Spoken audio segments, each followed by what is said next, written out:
les revendications des différents secteurs n'ont pas encore été abordées.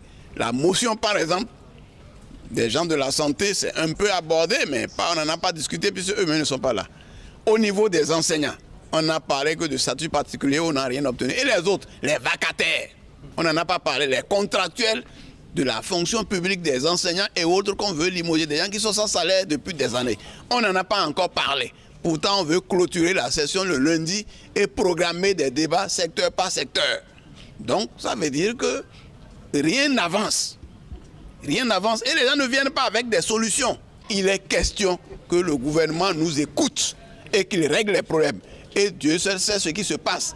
Il y a des sous, il y a évasion fiscale. Les gens emportent des sous, ils empochent des sous et ils se fixent royalement, officiellement des millions. Donc le peuple, les travailleurs doivent être aussi traités en conséquence pour qu'ils travaillent bien. Voilà un peu, les choses ne marchent pas, la ruse continue. Donc la grève se poursuit.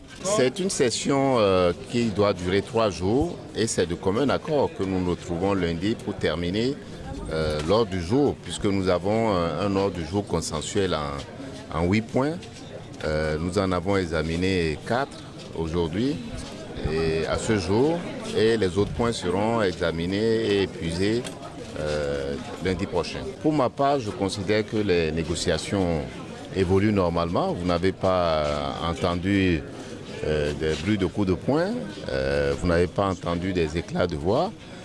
Nous avançons et j'espère vraiment que la bonne foi de chacun, la volonté d'apaisement que j'ai entendue dans la salle va nous permettre d'arriver à une bonne conclusion. En tout cas, je l'espère.